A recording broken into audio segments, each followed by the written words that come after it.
Hey, so I bought this 1977 XS650 the other day. Got it on Facebook Marketplace. Went over, met the old fella, and he said it's barn find. It was his grandpa's, yada yada yada. Came from 1976, he said.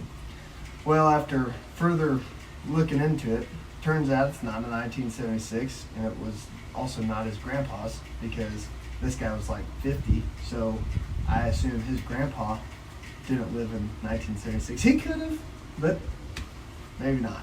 Anyways, 1977 XS650. She's cherry. She's cherry, a little rough around the edges, but she's cherry. Figured I'd put some knobby tires on it and fix the handlebars. These handlebars, the guy, he said he's down in Florida one night and he had about 14 too many beers, and he was driving it and popped a wheelie or popped the clutch or something, and he was coming in hot and hopped the curb, and I'll be dang, parking meter jumped right out in front of him and he smoked it with the handlebars. So they're kind of bent out of whack, but hey, no step for a stepper. It runs. It does run. Got it running.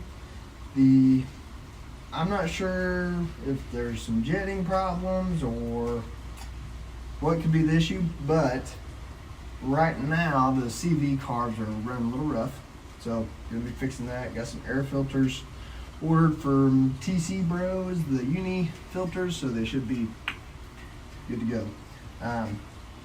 Yeah, I got the fuel tank off and the seat and the fender off of it now, just kind of looking it over. I bought this seat the other day off a guy, and figured I could flop it down right on there and put some fender covers or something, and I don't know. I'm looking for something that I can just rip around town, you know, maybe jump off a couple shipping docks or something. Just kidding. I would never do that, but you never know. So anyways, figured I'd let you all in on that new purchase. I'll give you a walk around here. So yep, we are in my apartment complex. Got this on my balcony here. That was a hoot, but here she is. Oh yeah, those socks are what I used to kind of create some sort of restriction for the carburetor, but then I was ripping it around the parking lot and it sucked one of those socks in, doggone it. Killed the engine right there. Anyways, 1976, 77, just kidding. XS650. Got the Commando fork gators that don't do too much good. So anyways, got that seat right there. Oh, looks kind of cool. Anyways, so I figured first things first, I might as well get rid of this big old headlight assembly. So do that, take those forks off, see if I can't knock the bike over or something. But anyways, so yeah.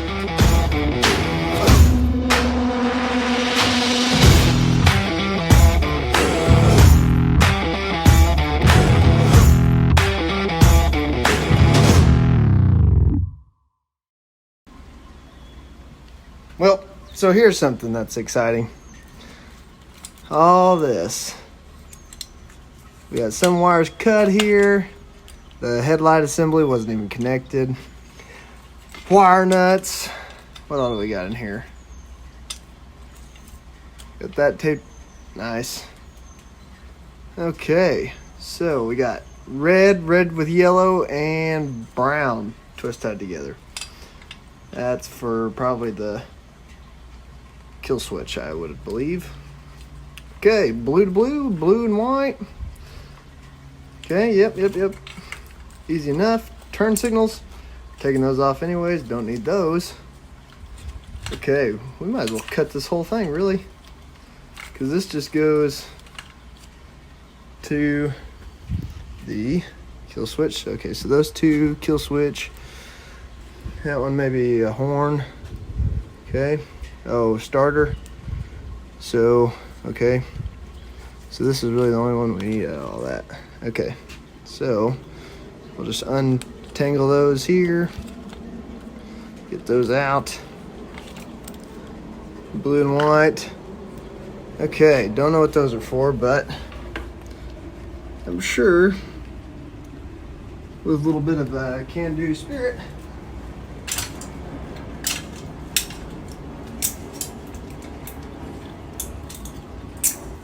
Okay, that's out of there.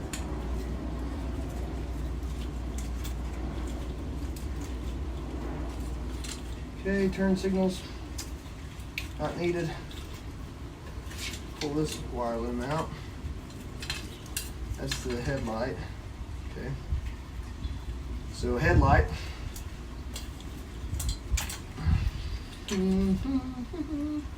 Oh, nice. They've got that tied in with the turn signal. So they had the headlight tied in with the turn signal for running lights, I assume, which would make sense. Not a big deal there. This, don't need that. Don't need any of this. Pull that out. Back grommet. Okay, that's that. Pull this. Whoop. Hold on, we're losing parts here. Okay, so got that connector out, this connector out. Pull that through like that, and voila. We have one wiring harness and two wiring harness out the door. So now I got this thing. It's held on by the brake cable. Not worried about it. I don't foresee me using that. Ooh, interesting. Water in the loom.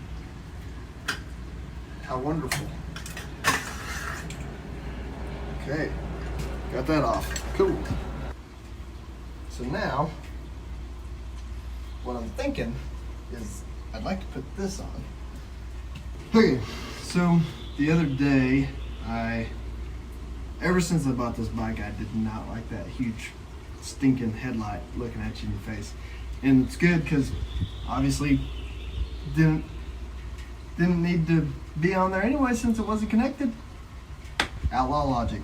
So I designed this piece here the other day after work. Just a pretty basic thing. I've only got one light bar in right now because well, long story short, the manufacturers over in wherever didn't make all the same light bars the same size and dimensions. So I'm gonna have to make some modifications to account for that. So anyways, I'll give you an up close here design. Pretty basic. Just it's got the slots for the light bar so it's not wiggling around. Then I've got the nut, recessed so you don't see it. Then I've got a couple nuts. I don't know if you can see that. Cut back in here, and then I clamp with some Allens. Okay, so we'll see if it fits. It should, in theory, fit just fine.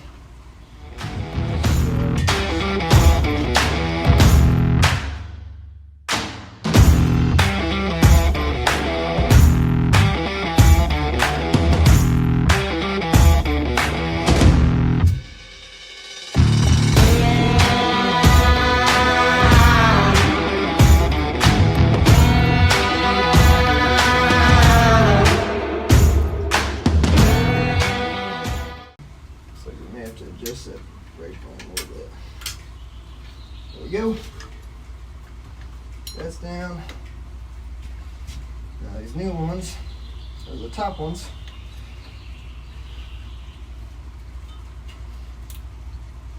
Ooh.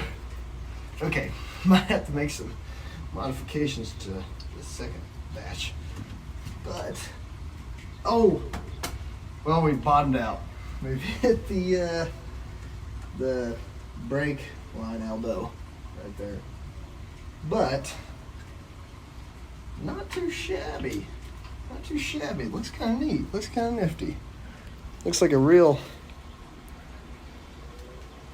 cafe racer or something. Scrambler, yeah.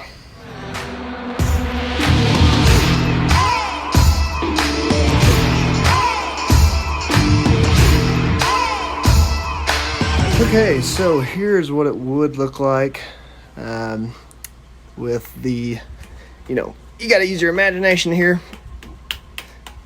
Put that up there. So here's what it would look like with you know, imagine 2 or 3 LED bars, maybe a cube right there. Look pretty sweet, pretty sweet. So, you know, much more streamlined than this big girl. Look at that thing.